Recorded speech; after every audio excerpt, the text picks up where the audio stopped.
The bank manager's face went white when I asked to close all 7 of my accounts.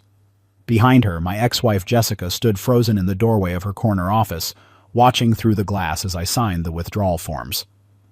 Her new husband, Derek Patterson, the man who'd just told me to cut ties with his wife, was standing right next to her. He had no idea that the scruffy middle school dropout he'd just insulted was about to walk out with $70 million in assets. But I'm getting ahead of myself. Let me tell you how a kid who never finished 8th grade became wealthy enough to destroy a bank's quarterly numbers with a single signature.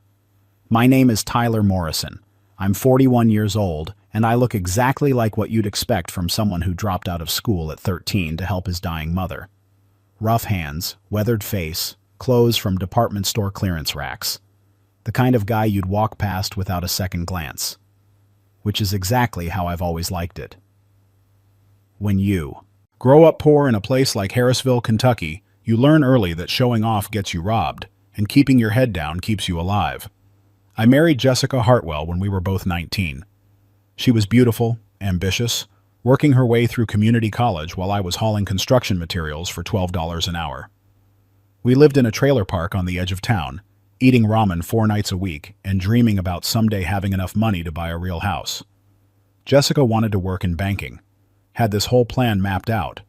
Associate's degree, then bachelor's, climb the corporate ladder, become a branch manager by 30. I supported that dream with every paycheck I earned. But here's the thing about dreams. Sometimes they cost more than money. They cost the person you used to be. By the time Jessica finished her bachelor's degree, I was running my own small construction crew. Nothing fancy, just 3 guys and a beat-up truck, taking on whatever jobs came our way. We weren't getting rich, but we were making steady money. Enough that Jessica could focus on her career without worrying about rent. She got hired at Cornerstone Bank as a loan officer, and I was so proud of her I could have burst. That first year, everything seemed perfect. Jessica would come home talking about interest rates and credit approvals, and I'd tell her about the deck we built or the roof we repaired. Different worlds, but they fit together somehow. We'd sit on our trailer's tiny porch, drinking cheap beer and planning a future that seemed just close enough to touch. The cracks started showing around year 3 of her banking career. Jessica got promoted to assistant branch manager, and suddenly our worlds weren't just different.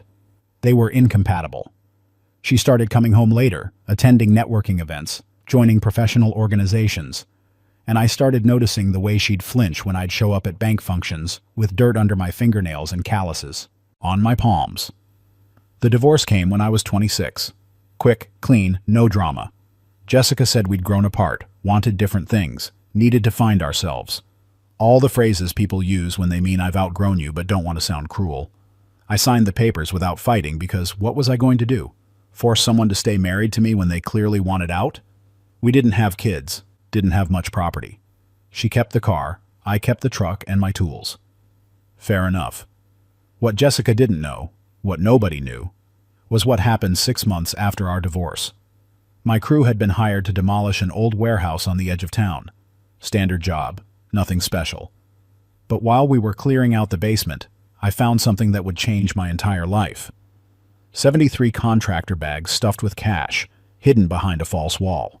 Drug money, obviously. Had to be from some operation that got busted or abandoned years ago. I stood in that basement for 20 minutes, staring at more money than I'd ever seen in my life. My guys were upstairs loading debris. Nobody knew I was down there. Nobody knew what I'd found. And I had a choice to make.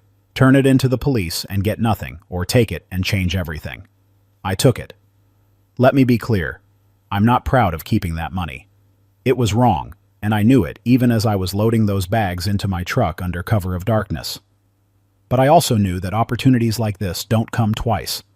And I'd spent my whole life being honest, working hard, doing everything right, and all that had gotten me was a failed marriage and a bank account that never broke 4 figures. So I made a choice that night. I chose myself.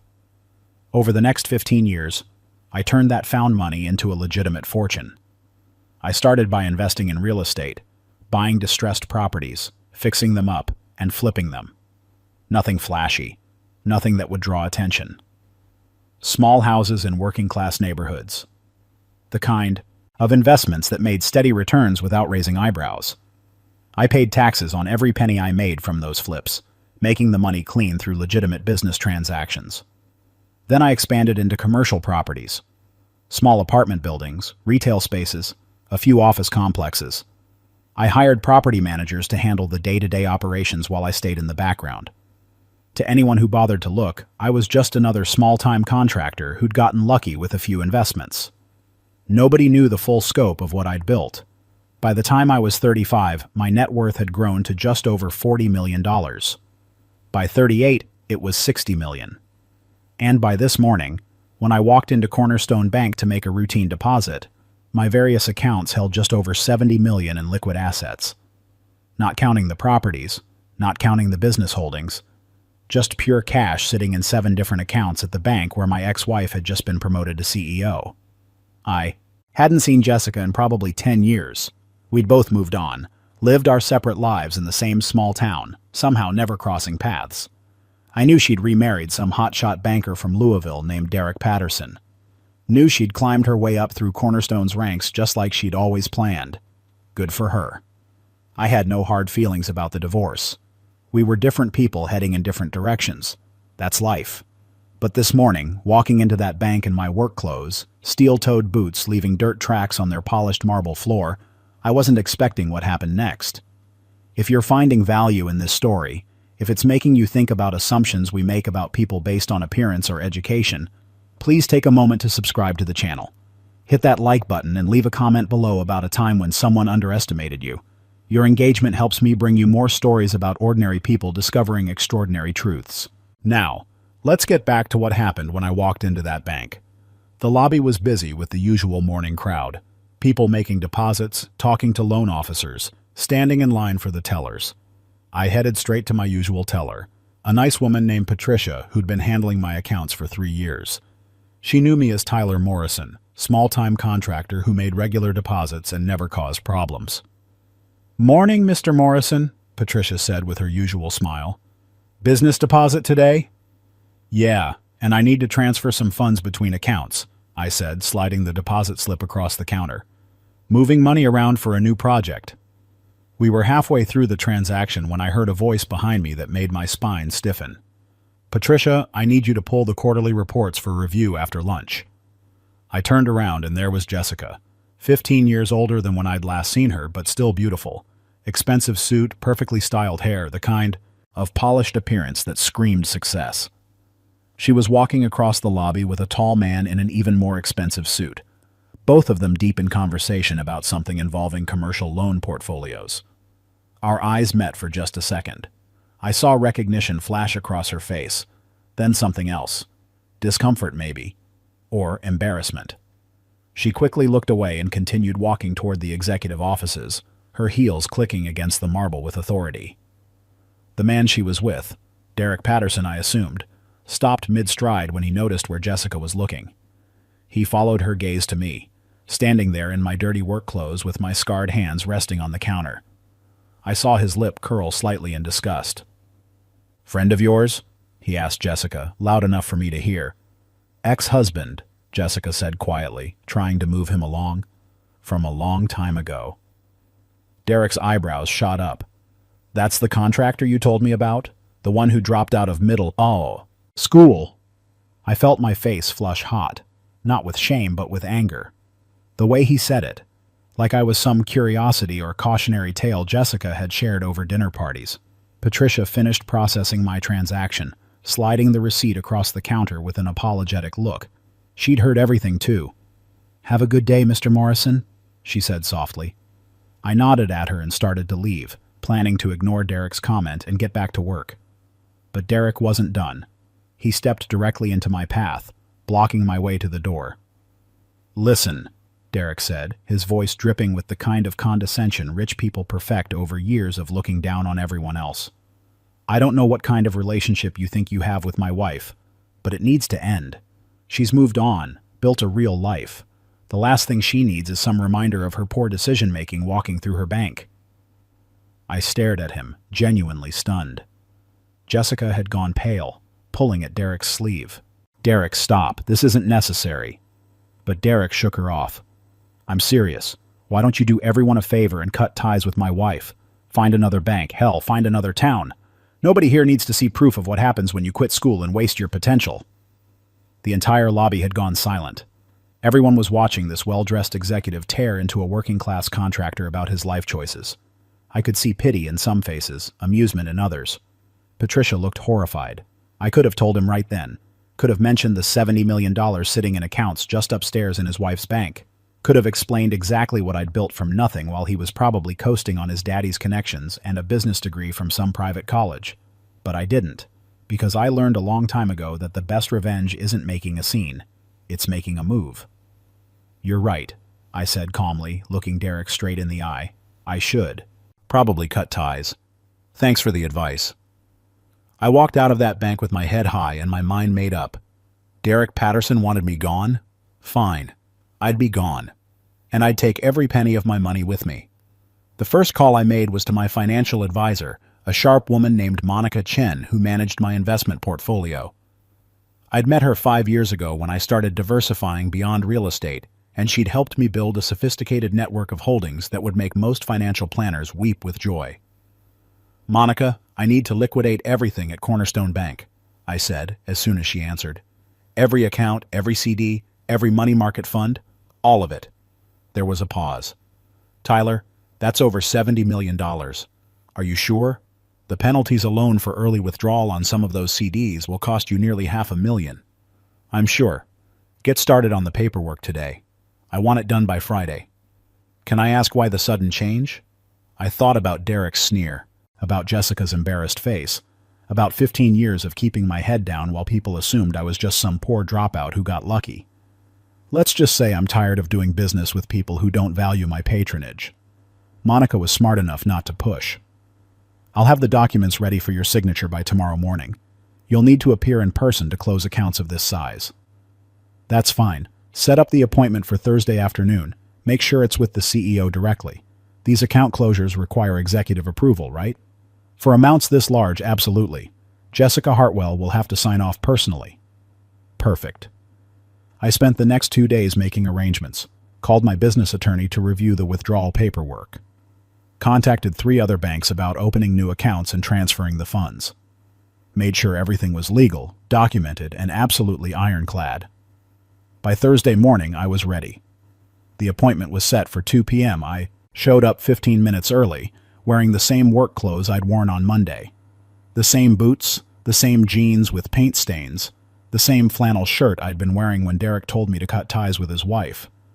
I wanted them to see exactly who was taking $70 million out of their bank. The receptionist, a young woman who couldn't have been more than 25, looked me up and down with barely concealed disdain. "Can I help you?" "I have a 2 p.m. appointment with Mrs. Patterson.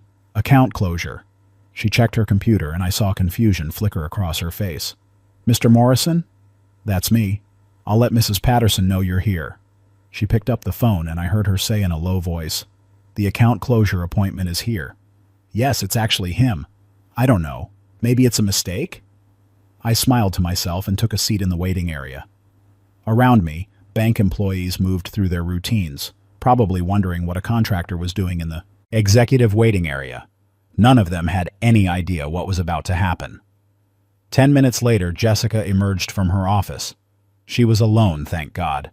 I don't think I could have stayed professional if Derek had been there. She looked nervous, which was fair. She probably assumed this was some weird attempt to reconnect or cause drama. "Tyler," she said, extending her hand formally. "It's been a long time." I shook her hand. 15 years, give or take. Congratulations on the CEO position. You always said you'd make it. "Thank you." She gestured toward her office. "Shall we discuss your account closure? I have to admit, I was surprised to see your name on my schedule. I didn't realize you still banked with us." We walked into her corner office, all glass walls and expensive furniture. Jessica sat behind her massive desk while I took one of the visitor chairs. She pulled up something on her computer, then frowned. "Tyler, I'm showing 7 accounts under your name, but there's must be an error in the system. These balances can't be right." "They're right." She looked up at me, genuine confusion in her eyes. "But this says you have over $70 million across these accounts." $72 million, actually, as of this morning. Interest was good this month. Jessica's mouth opened and closed several times. How is that possible? You're a contractor. I mean, no offense, but even successful contractors don't have 70 million in liquid assets. I leaned back in my chair, enjoying this moment more than I probably should have. Turns out there's good money in construction and real estate investment if you know what you're doing. I've been building my portfolio for about 15 years. Started small, grew it carefully, kept my overhead low. Compound interest is a beautiful thing when you give it time. But you dropped out of school, she said, and immediately looked embarrassed. I'm sorry, that came out wrong. No, you're right. I dropped out of 8th grade to take care of my mom when she got sick. Never went back after she died. But here's something they don't teach you in business school, Jessica. Education and intelligence aren't the same thing. I might not know calculus, but I can read a property value trend better than anyone with an MBA. Jessica was still processing, scrolling through my accounts with growing disbelief. Commercial properties, residential portfolios, business ventures. Tyler, you've built an empire. A quiet one. That's always been my preference. She looked up at me, and I saw something like regret in her eyes. Why are you closing these accounts? Because your husband told me to cut ties with you. Suggested I find another bank, maybe another town. And you know what? He was right. I should do business with people who respect me. Jessica's face went pale. He said that to you? Derek told you to leave? Monday morning, right there in your lobby. Called me a reminder of your poor decision-making. Said nobody needs to see proof of what happens when you quit school and waste your potential. Oh, God. Jessica put her face in her hands. Tyler, I'm so sorry. Derek can be... He grew up wealthy. He doesn't always understand. Save it, I said, not unkindly. I'm not here for an apology. I'm here to close my accounts and move my business elsewhere. I've already set up new accounts at First National. They were very welcoming, very respectful. Didn't once mention my education or appearance. Jessica pulled up another screen, and I saw her face go even paler. Tyler, do you understand what this will do to our quarterly numbers? 72 million in withdrawn assets will show up on every report. The board will have questions. Our shareholders will panic. Not my problem. Please, she said, and now there was genuine desperation in her voice. I just became CEO 6 months ago. I'm the first woman to hold this position at Cornerstone. If I lose a client of this magnitude in my first year, it will destroy my credibility. I felt a small twinge of sympathy. Jessica had worked hard to get where she was. But then I remembered Monday morning, remembered standing in that lobby while her husband insulted me in front of everyone, and the sympathy faded. You could have said something, I pointed out. When Derek was tearing into me, calling me a waste of potential, you could have stopped him. Instead, you stood there looking embarrassed that you used to be married to me. I was shocked. I didn't know what to say. Here's a thought. You could have said, Derek, stop being an asshole. You could have told your husband that not everyone measures success the same way. You could have defended the man you spent 7 years married to, who supported your dreams even when it meant eating ramen every night so you could save money for textbooks. Jessica was crying now, mascara starting to run. You're right. I should have. But please, Tyler, don't do this. We can fix this. I'll talk to Derek. Make him apologize. Whatever you need. I don't need anything except the withdrawal forms. She pulled out a folder from her drawer, hands shaking as she slid the documents across the desk. I have to ask, are you doing this just to hurt me? Is this revenge for the divorce? No, I said honestly. The divorce was 15 years ago. We both moved on. This isn't about our marriage, Jessica. This is about respect. Your bank employed someone who treated me like garbage, and you did nothing to stop it. That tells me everything I need to know about where I should keep my money. I started signing the forms, one after another. Each signature represented millions of dollars walking out of Cornerstone Bank forever. Jessica watched in silence, tears still streaming down her face. We were almost done when Derek walked past the office. He glanced through the glass wall, saw me sitting there with Jessica, and actually had the audacity to look annoyed. He opened the door without knocking. Jessica, what's going on? Why is he in your office? Derek, not now, Jessica said, her voice breaking. But Derek wasn't listening. He looked at me with that same contempt from Monday. I thought I told you to cut ties with my wife. He's closing his accounts. Jessica said quietly. All of them. Good, Derek said. Probably for the best. Maybe you can find a bank more suited to your economic level. I finished signing the last form and stood up. Actually, I found several banks interested in my business. First National was particularly enthusiastic about taking on a $72 million client. The room went silent. Derek stared at me like I'd just spoken in a foreign language. 72 million? Give or take. It fluctuates with market conditions. Derek looked at Jessica, who nodded miserably. Then he looked back at me, and I watched his face cycle through disbelief, shock, and finally something that might have been respect if it wasn't so clearly forced. Wait, Derek said. You're the Morrison account? The one flagged for executive review because of its size? That's me. The middle school dropout with no potential. Derek's mouth opened and closed several times. He looked like a fish drowning in air. You were wearing work clothes. You looked like a contractor?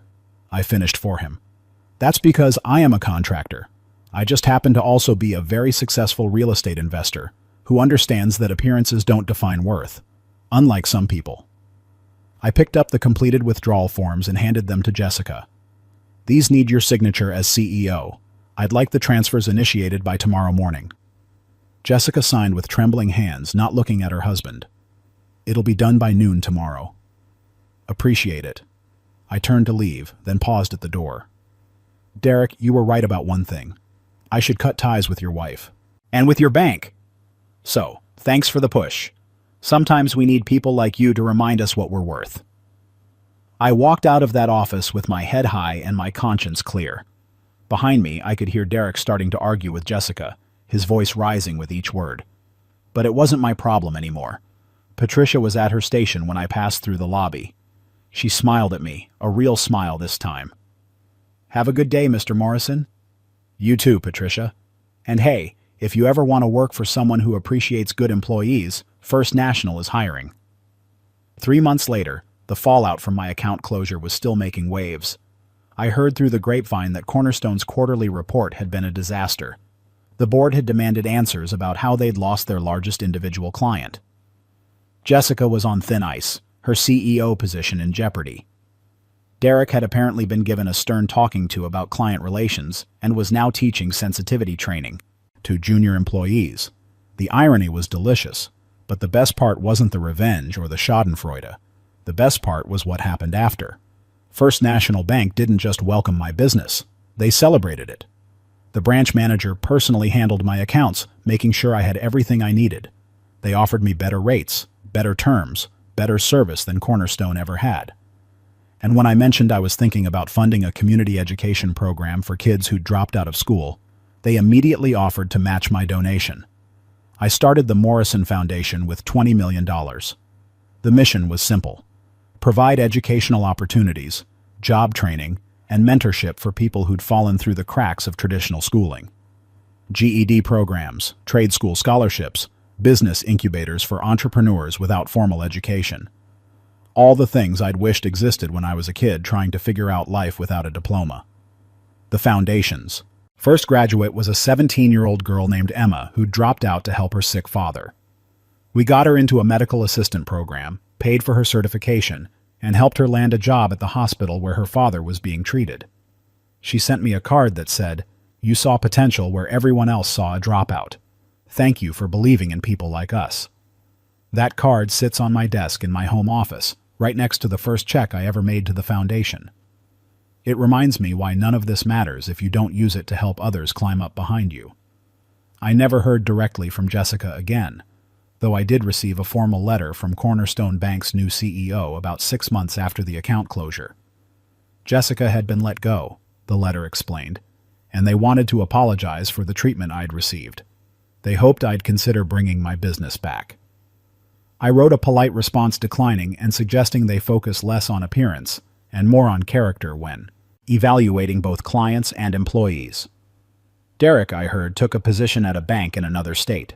Apparently, his reputation in town had suffered after word got around about how he'd treated me. Turns out small towns have long memories about who treats people right and who doesn't. As for me, I'm still doing what I've always done. running my construction crews, managing my properties, growing my investments. I still dress in work clothes and drive a 10-year-old truck. Still keep my head down and my business to myself. The only difference is now people in town know there's more to Tyler Morrison than meets the eye. Last week, I was at the hardware store picking up supplies when I ran into an old friend from my construction days. He'd heard about the account closure through the small-town gossip mill. "Man," he said, shaking his head in amazement, "I heard you walked into Cornerstone and closed out $70 million like it was nothing. That true?" "More or less." "How'd you do?" "It, Tyler? How'd a guy like us get that kind of money?" I thought about it for a moment. Combination of luck, hard work, and smart decisions. But mostly, it was about not listening when people told me I couldn't do something because I didn't have the right diploma or the right background. Turns out the best revenge against people who underestimate you isn't proving them wrong. It's building something so successful they have to acknowledge your worth whether they want to or not. He laughed. And closing your accounts in the process didn't hurt either. That, I admitted with a grin, was just a bonus. The truth is, I don't know if Derek or Jessica learned anything from what happened. Maybe they did, maybe they didn't. That's not really my concern. What I do know is that I learned something important. Your worth isn't determined by your education or your appearance, or what other people think you should be. It's determined by what you build, who you help, and how you treat others along the way. I built an empire from nothing. I helped kids who dropped out get second chances, and I treated everyone with the same respect I wanted to receive. That's worth more than any diploma, any degree, any approval from people who judge books by their covers. Derek Patterson told me to cut ties with his wife and find another bank. Best advice anyone ever gave me, because it forced me to realize I'd been accepting less than I deserved for years, keeping my success quiet to avoid making waves, staying small to make others comfortable. No more. These days, when someone asks what I do for a living, I tell them the truth. I'm a middle school dropout who built a $70 million portfolio through real estate investment. I run a foundation that helps other dropouts find their paths, and I don't apologize for any of it. The Morrison Foundation just funded its 100th scholarship last month. A young man who dropped out at 16 to support his family just graduated with his HVAC certification and started his own business. He called me personally to say thank you. "Mr. Morrison," he said, his voice full of emotion. "Nobody believed in me except you. Everyone said I was a dropout, a waste. You showed me that didn't matter." "It doesn't matter," I told him. "What matters is what you do next, and from where I'm standing, you're doing just fine." After we hung up, I sat in my office thinking about all the paths that led me here. The found money that started it all, the investments that grew it, the divorce that taught me about moving forward, and the insult that finally pushed me to claim my worth publicly. I thought about Jessica, working her way up in banking but losing sight of what mattered. About Derek, so focused on credentials and appearances that he couldn't see value when it was standing right in front of him. About all the people who'd underestimated me over the years because I didn't look like their idea of success. And I thought about that. Scared 13-year-old kid who dropped out of school to take care of his dying mother, who worked construction jobs for minimum wage, who thought he'd never amount to anything because he didn't have a diploma. That kid would never believe where he ended up. But here's the thing about success. It's not about the money, though the money helps. It's not about proving people wrong, though that can be satisfying. It's about building something meaningful, helping others climb, and refusing to let anyone else define your worth.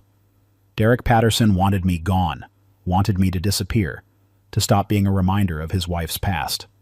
Instead, I took $72 million and turned it into something that would help hundreds of kids like me. I turned his insult into a catalyst for change, his contempt into motivation for growth. That's the real revenge.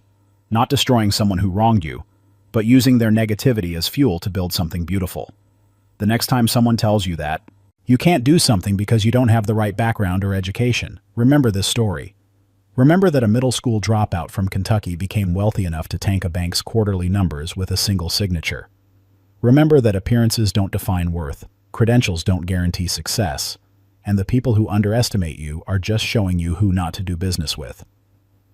And if someone ever tells you to cut ties, to move along, to find somewhere more suited to your level, thank them, because they just gave you permission to find somewhere better. somewhere that actually values what you bring to the table. That's exactly what I did. And I've never looked back. If this story resonated with you, if it reminded you that worth comes from within rather than from other people's approval, please share it. Leave a comment about a time when being underestimated became your greatest motivation. And remember, the best response to contempt isn't anger. It's success so undeniable that even your critics have to acknowledge it. Thank you for listening to my story. Now go build something that makes people who doubted you wish they'd believed.